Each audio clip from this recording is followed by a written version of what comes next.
हर महादेव। ओम नमः शिवाय। हर हर महादेव। मैं पंडित मुकेश शास्त्री, नासिक त्र्यंबकेश्वर श्री तीर्थ क्षेत्र त्र्यंबकेश्वर में आपने YouTube चैनल पर आपका सहर्ष स्वागत करता हूँ। लोगों का कहना है पंडित जी काल सर्प के तो 12 प्रकार बता रहे हैं, परंतु इसके देवता 9 ही होते हैं। परंतु मेरा कहना है 9 कुल होते हैं। उनका श्लोक जो कह रहा है वो मैं आपको बता रहा हूँ। अनंतम वासुकिम शेषम पद्मनाभम च कम्बलम शंखपालम धतराष्ट्रम तक्षकम कालियम तथा एतानि नव नामानि नागानां च महात्मना सायंकाले पठे नित्यम प्रातः काले विशेषता तस्य विश्वभयम नास्ति सर्वत्र विजयी भवेत्। ऐसे ये 9 कुल के नाग देवता है। प्रत्येक सर्प का अवधारण अलग अलग होता है, पूजन अलग अलग होता है, परंतु लोगों का उद्देश्य जो हो गया है वो केवल नाम मात्र हो गया है। इसलिए 4 चीजें यजमान के पास रहनी चाहिए। अगर इसमें से एक भी चीजें आप छोड़ देते हैं तो यह कार्य आपका असफल हो जाता है। शास्त्र कहता है श्रद्धा, आस्था और विश्वास, ये 3 चीजें आपके पास रहें।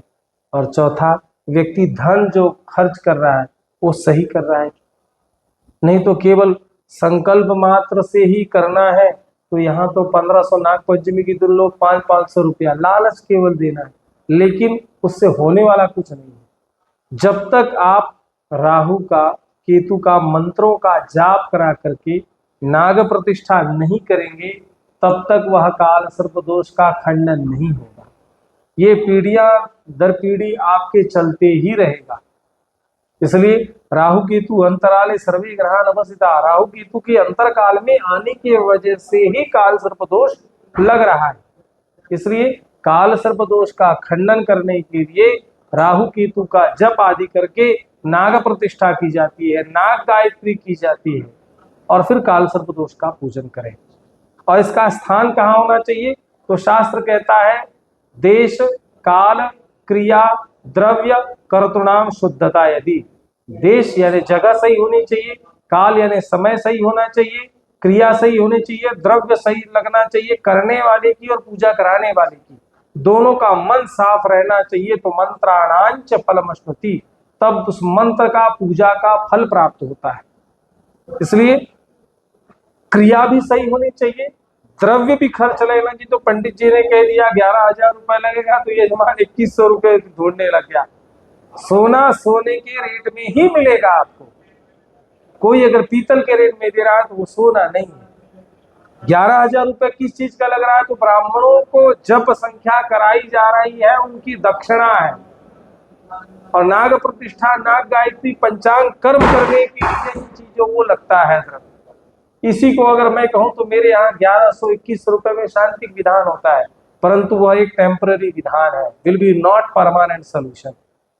परमानेंट सोल्यूशन चाहते हैं तो शास्त्र के अनुरूप चलें आप, जो शास्त्र कहता है। परंतु लोगों को कहना है कि शास्त्र मेरे हिसाब से चले, ऐसा नहीं हो सकता है। चॉइस आपकी है, मंत्र जाप करो या ना करो, मुझसे कोई लेना देना नहीं है। यजमान को मैं कहता हूँ, नहीं कहता तो मैं लिख कर दे देता हूँ, यजमान अपने हिसाब से ब्राह्मण से कराए, खुद करे। मैं तो केवल पूजन, महापूजन करा देता हूँ। इसमें खर्च 5100 रुपए आता है।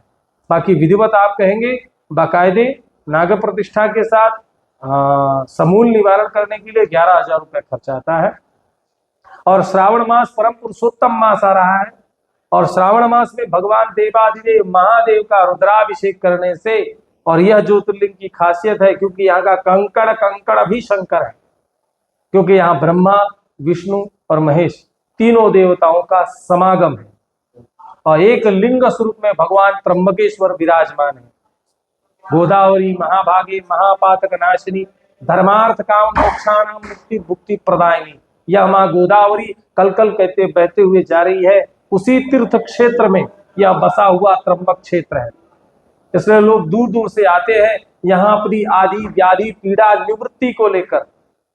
इसलिए अपनी सकल कामना परिपूर्ण करने के लिए श्रावण मास में प्रतिदिन पूजन होता है, लेकिन उसमें विशेष पूजन पूछ रहे हैं आप, तो 17 अगस्त 2026 नाग पंचमी के शुभ अवसर पर आप काल सर्प दोष, ग्रहण दोष, पितृदोष या अन्य जो भी शांतियां हैं, सभी शांति का निवारण करते हैं भगवान भोलेनाथ। और रुद्राभिषेक, अगर त्र्यंबकेश्वर आए हैं तो रुद्राभिषेक जरूर करें। जो आपकी सामर्थ्य नहीं है तो नॉर्मल करिए, 2100 रुपया खर्चा आता है। विधिवत करने जाएंगे तो 11 से 15 हजार के बीच में लगता है, लेकिन जो आपकी सामर्थ्य है वो आप कर सकते हैं। मैं पंडित मुकेश शास्त्री, नासिक त्र्यंबकेश्वर। हर हर महादेव।